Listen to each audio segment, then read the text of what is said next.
Hello friends. Sorry, मैं standard costing की जो बैलेंस पार्ट बोला था बनाने का, जो मैं नहीं बना पाया था, तो उसके लिए आज मैं बना रहा हूँ ये वीडियो।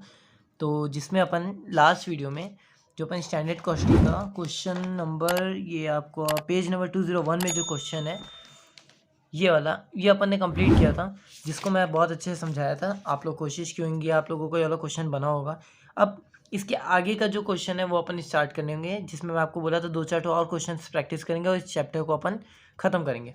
तो आ जाते हैं अपन इसके आगे के कुछ क्वेश्चन के लिए। देखिए, एक्चुअली आपका स्टैंडर्ड क्वेश्चन खत्म हो चुका है ऑलरेडी, क्योंकि इसमें जो फॉर्मूलाज हैं वो 3 तो वेरिएंसेस हैं, और तीनों वेरिएंस का नाम क्या है? Material price variance, material mix variance और मटेरियल सब यूसेज वेरिएंस।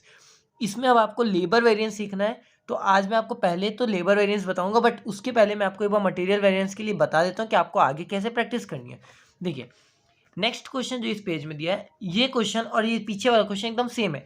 यहाँ पे भी आपको स्टैंडर्ड यूनिट दिया है और एक्चुअल यूनिट दिया है, आप इससे निकाल के अपना आंसर निकालेंगे। क्लियर है? हाँ, तो इसमें भी आपको सेम वैसे ही करना है। आरएसक्यू निकालेंगे, मटेरियल आरएसक्यू निकालने के बाद material cost variance, material price variance और मटेरियल यूसेज वेरिएंस निकालेंगे। क्लियर है? एकदम सिंपल, यहाँ तक आप लोग निकाल सकते हैं। अगर इसमें भी डाउट आता है तो आप लोग प्लीज़ कमेंट करिएगा, तो मैं इसके ऊपर प्लीज़ थोड़ा समझना। अभी तक मेरा पेपर चल रहा था इसलिए मैं नहीं बना पा रहा था, बट अभी आप लोग कोई भी कमेंट करेंगे मैं उसके लिए वीडियो जितना जल्दी हो सके उतना जल्दी बना के आपको दे दूंगा। चलिए, अभी इसमें एक लाइन जो लिखी है ये इस क्वेश्चन को चेंज करती है। Also reconcile actual material cost with standard material cost. मतलब आपका जो स्टैंडर्ड कॉस्ट लगना था और जो एक्चुअल कॉस्ट लगा, इन दोनों को रिकनसाइल करिए। तो देखिए, पहले आपको बताना है स्टैंडर्ड कॉस्ट कितना लगना था, बाकी सब निकालेंगे। अब स्टैंडर्ड कॉस्ट कितना लगना था? 60 × 2। क्लियर है? तो 60 × 2, फिर 40 × 3, 40 × 3। स्टैंडर्ड कॉस्ट कितना हुआ? 240। 240 है, इसको आप लोग लिखेंगे यहाँ पे। देखिए, रिकन्सिलेशन बना है, यहाँ पे 240 आया। ये समझ में आया कहाँ से आया? इसके बाद आपको material price variance, usage variance और मिक्स वेरिएंस, इन तीनों को यहाँ पे ऐड करेंगे, माइनस करेंगे। अगर एडवर्स आया है, ठीक है, अगर एडवर्स आया है तो ऐड करेंगे, अगर फेवरेबल आया है तो माइनस करेंगे। क्लियर है? अगर एडवर्स आया तो ऐड करेंगे, फेवरेबल आया तो माइनस करेंगे। क्यों ऐसा हो रहा है ये समझिए। एडवर्स आना मतलब आपका एक्स्ट्रा खर्चा लगा, ठीक है, तो एक्स्ट्रा खर्चा को आप ऐड करेंगे।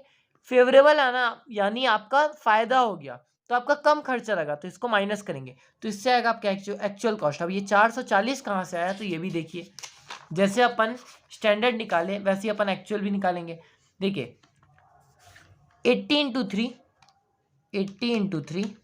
एंड 40 × 5, 40 × 5 कितना आया? 440। दिख गया? चलिए, तो ये भी कर लेंगे आप लोग मटेरियल वाला। तो मटेरियल कॉस्ट वेरिएंस आपका यहाँ पे होता है समाप्त। इसके बाद मैं मटेरियल का एक भी क्वेश्चन नहीं बता रहा, आगे के जितने क्वेश्चन है सब ऐसे ही हैं। देखिए, यहाँ पे भी आपको आरएसक्यू निकालना है, क्वेश्चन खत्म हो जाएगा। क्लियर है? इसके बाद ना आपका पूरा मटेरियल ये भी पूरा मटेरियल है, ये दोनों पेज भी। अच्छा, इसमें आपका आता है लेबर कॉस्ट वेरिएंस भी स्टार्ट हो रहा है। इस क्वेश्चन से आपका लेबर कॉस्ट वेरिएंस भी स्टार्ट हो रहा है। ये आपका पेज नंबर 207 में दिया है, और ये आपका जो पेपर में 2011 के पेपर में और 2010 के पेपर में आया हुआ है। ठीक है, तो इसको अपन स्टार्ट करते हैं। अब देखिए, from the following information calculate material variance तो निकालनी है, एंड लेबर वेरिएंस। ये स्टैंडर्ड डेटा है, standard direct cost per unit. Material का इतना है, लेबर का इतना है, ठीक है। For the production at 250 unit, कितना प्रोडक्शन हुआ देखो, एक्चुअल क्वांटिटी दिया है आपको। Amount used, material used amounted to ₹51,228। Total cost दे दिया मटेरियल की एक्चुअल में, ठीक है, फॉर 2600 kg, ठीक है। 250 मटेरियल यूज हुआ, 250 यूनिट मटेरियल यूज हुआ है, जिसकी कॉस्ट थी इतनी। टोटल कितना केजी बना? 2600। ये मटेरियल कॉस्ट कितने का है? 10 kg का है, पर यूनिट 10 kg का इतना लग रहा है। क्लियर है?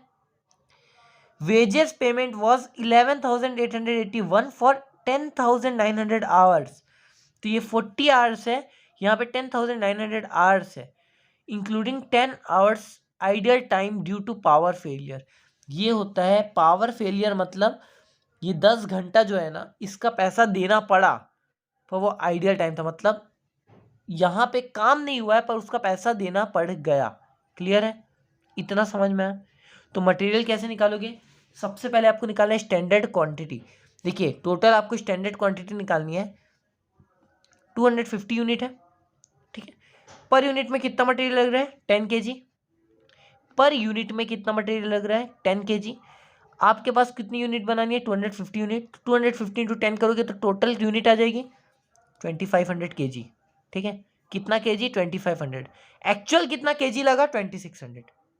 ये समझ में आया?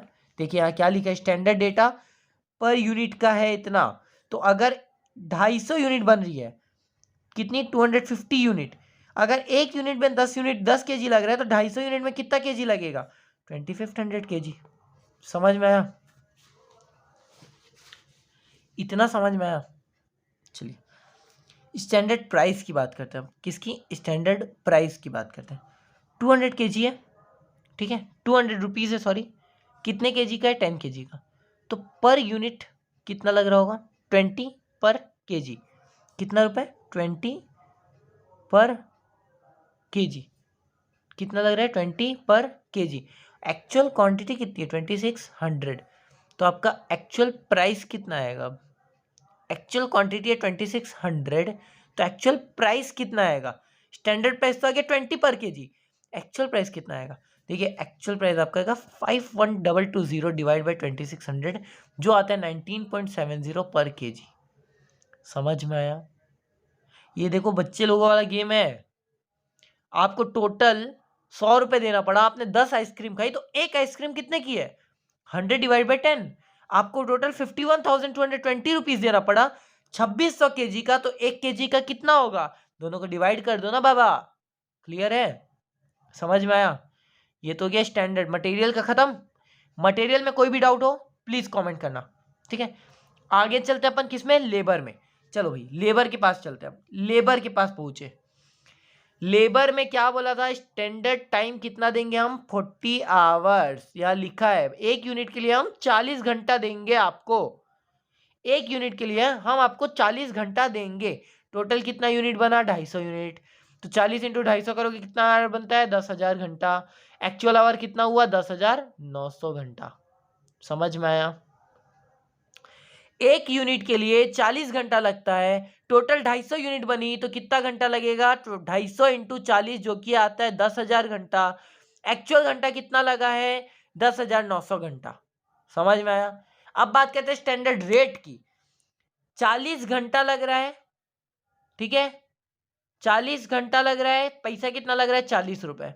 तो एक घंटे का कितना रुपए? 1 रुपए। ये समझ में आया? एक घंटे का कितना? 1 रुपए। एक्चुअल टाइम कितना लगा? 10,900, ठीक है, 10,900।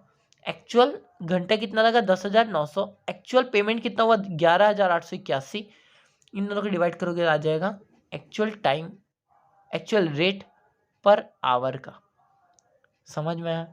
अब बात करते हैं आइडियल टाइम की। आइडियल टाइम कितना दिया है? 10 आवर्स। यहाँ पे दिया हुआ है पहले से 10 आवर्स। समझ में आया? तो एक्चुअल टाइम वर्कड फॉर निकालोगे। क्या निकालोगे? Actual time worked for, ATF, ATW, ठीक है, इसको बोलते हैं ATW। एक्चुअल टाइम वर्कड कितना होगा भाई साहब? टोटल 10,900 घंटा लेबर थे, जिसमें 10 घंटा उन लोग काम नहीं किए। क्यों? क्योंकि लाइट चली गई थी ना भाई। अरे तूफान आ गया था, लाइट चली गई, खंबा गिर गया मेरे घर पे, सॉरी मेरी बिल्डिंग पे। तो टोटल 10,900 घंटा लेबर बैठे थे, जिसमें से 10 घंटा काम नहीं किए। तो कितना घंटा काम किए? 10,890 घंटा। समझ में आया? एकदम सिंपल लैंग्वेज है। चलिए लेबर भी खत्म। कोई भी दिक्कत आई? एकदम सिंपल लग रहा होगा अभी तक, बड़े मस्ती मजाक में पढ़ेंगे, एकदम मस्त इंजॉय करते करते। अब निकालोगे आप लोग कॉस्ट वेरिएंसेस। तो material cost, material price, material usage, ये आपको आता है, फिर भी मैं बता देता हूँ। स्टैंडर्ड क्वांटिटी कितनी थी? आइए ये स्टैंडर्ड क्वांटिटी कितनी थी? 2,500। निकालें, ये देखिए 2,500 दिख रहा है। स्टैंडर्ड प्राइस कितना है? 20। 2,500 मल्टीप्लाई बाई 20 माइनस, यही करते थे माइनस, एक्चुअल क्वांटिटी कितनी थी भाई साहब? 2,600। एक्चुअल प्राइस कितना था 19.70, 2600 मल्टीप्लाई बाई 19.70, ठीक है।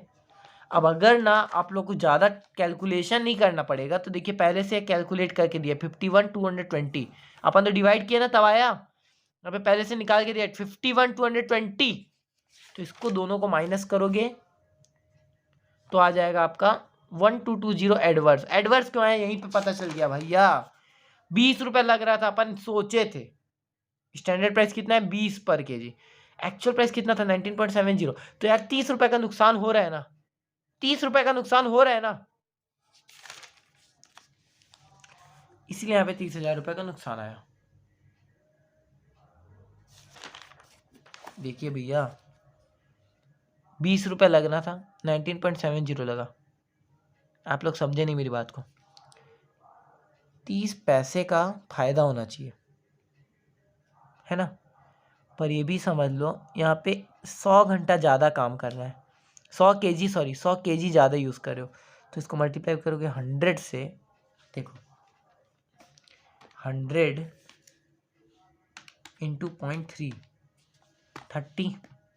30 आया ना, ये एक्स्ट्रा पैसा लग रहा है पर केजी, इसीलिए आपका लगा 1220 एडवर्स आया।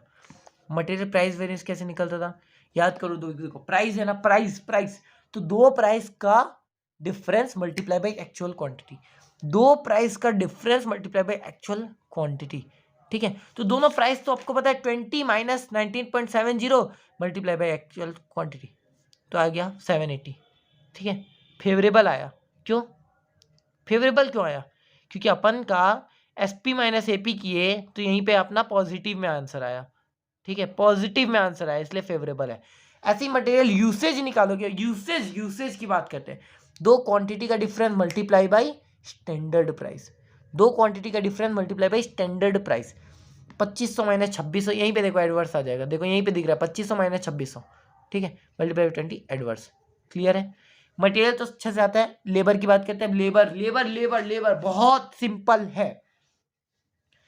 जैसे यहाँ पे स्टैंडर्ड क्वांटिटी है, यहाँ पे लेबर स्टैंडर्ड टाइम दिया है, यहाँ पे क्योंकि क्वांटिटी है, क्योंकि यहाँ पे चीजें यूज कर रहे हैं ना, यहाँ पे टाइम की बात कर रहे हैं ना भाई, लेबर, यहाँ पे स्टैंडर्ड प्राइस है, यहाँ पे स्टैंडर्ड रेट है, यहाँ पे एक्चुअल क्वांटिटी है, यहाँ पे एक्चुअल टाइम है, यहाँ एक्चुअल प्राइस है, यहाँ पे एक्चुअल रेट है। समझ में आया, एकदम सिंपल। ऐसी लेबर रेट वेरिएंस, देखिए रेट की बात किया, दो रेट का difference, standard rate minus actual rate multiply by actual quantity, जहाँ पे यहाँ पे स्टैंडर्ड प्राइस माइनस एक्चुअल, दो प्राइस, यहाँ पे दो रेट, आखिर बात पैसों की हो रही है ना। एफिशिएंसी की बात करें, एफिशिएंस मतलब होता है कौन कितने अच्छे से काम कर सकता है, तो जो कम टाइम पे ज्यादा अच्छे से काम करेगा मतलब एफिशिएंट है। तो यहाँ पे ना दो टाइम का difference, standard time minus actual time worked for, ठीक है, और मल्टीप्लाई बाय स्टैंडर्ड रेट। और लेबर आइडियल टाइम में क्या होता है, ideal time multiply by standard rate. समझ में आया, एकदम सिंपल है। अब कैलकुलेट करो, स्टैंडर्ड टाइम 10,000 था, स्टैंडर्ड रेट 1 रुपये था, एक्चुअल टाइम 10,900 था, एक्चुअल रेट 1.09 था। देखो यहाँ पे दोनों ज़्यादा है, ये भी ज़्यादा है, ये भी ज़्यादा है, तो एडवर्स ही आना है, आंसर एडवर्स आया। स्टैंडर्ड रेट 1 था, एक्चुअल रेट 1.09 था, एडवर्स आएगा। 10,900 से मल्टीप्लाई किया 981 एडवर्स आया। स्टैंडर्ड टाइम 10,000 था, एक्चुअल टाइम वर्क फ्रॉम 10,890 था, वापस एडवर्स आएगा। यहाँ पे आइडियल टाइम है 10 रुपये, स्टैंडर्ड रेट है 1 रुपये, ये भी एडवर्स आ गया। क्लियर है, क्लियर है, एकदम सिंपल, खत्म। मेरे हिसाब से आपका टॉपिक हो चुका है अब खत्म। इसके अलावा पूरे टॉपिक में कुछ नहीं है। ये था स्टैंडर्ड कॉस्टिंग, जो लोगों को हार्ड लगता है पर जिसको समझ में आ जाए उसके लिए बहुत सिंपल चैप्टर है। नेक्स्ट में भी मटेरियल कॉस्ट वेरिएंस निकालना है, आराम से निकालोगे। दोनों कॉस्ट को निकालो, मल्टी स्टैंडर्ड कॉस्ट और एक्चुअल कॉस्ट को माइनस करो, आंसर आ जाएगा। क्लियर है, क्लियर है, चलिए थैंक यू। ख़त्म होता है आपका ये टॉपिक। तो जितना मैं आप लोगों से प्रॉमिस किया था उतना मैं आपको ख़त्म कर दिया हूँ। और अभी बीच के लिए माफ़ कर देना भाई लोग, क्योंकि मेरा खुद का भी पेपर चल रहा था। तो देखिए आपके स्टैंडर्ड कॉस्टिंग ख़त्म हो चुका है, कैश फ्लो के लिए वीडियो बन चुकी है, रेशियो एनालिसिस ख़त्म हो चुका है, मार्जिनल कॉस्ट मैं ख़त्म किया कि नहीं किया नहीं पता मेरे को, बजट एंड बजटरी कंट्रोल ख़त्म नहीं हुआ है। बजट एंड बजटरी कंट्रोल के लिए अब मेरे को लगता है आप लोगों का पेपर आ चुका होगा, तो शायद नहीं हो पाएगा। मैं अभी समर वैकेशन के टाइम पे पूरा इसकी प्लेलिस्ट बनाऊंगा, तब आप लोगों के शायद काम नहीं आए। सो सॉरी फॉर दिस, पर आप लोग मेरे वीडियो में बने थे, उसके लिए बहुत बहुत थैंक यू। आप लोगों का पेपर अच्छा जाए, ये मैं आप लोगों के लिए विशेष करूँगा, बहुत प्रे करूँगा भगवान से। और ऑल द बेस्ट, सबको अच्छे से पेपर बनाओ। कोई भी दिक्कत हो प्लीज़ कमेंट करो। कोई दिक्कत आती है तो देखो आप लोग खुद से भी कोशिश किया करो आगे पढ़ने की, कोई दिक्कत नहीं है। बहुत सिंपल टॉपिक है, निकिता को रटना है, पास हो जाओगे। क्लियर है?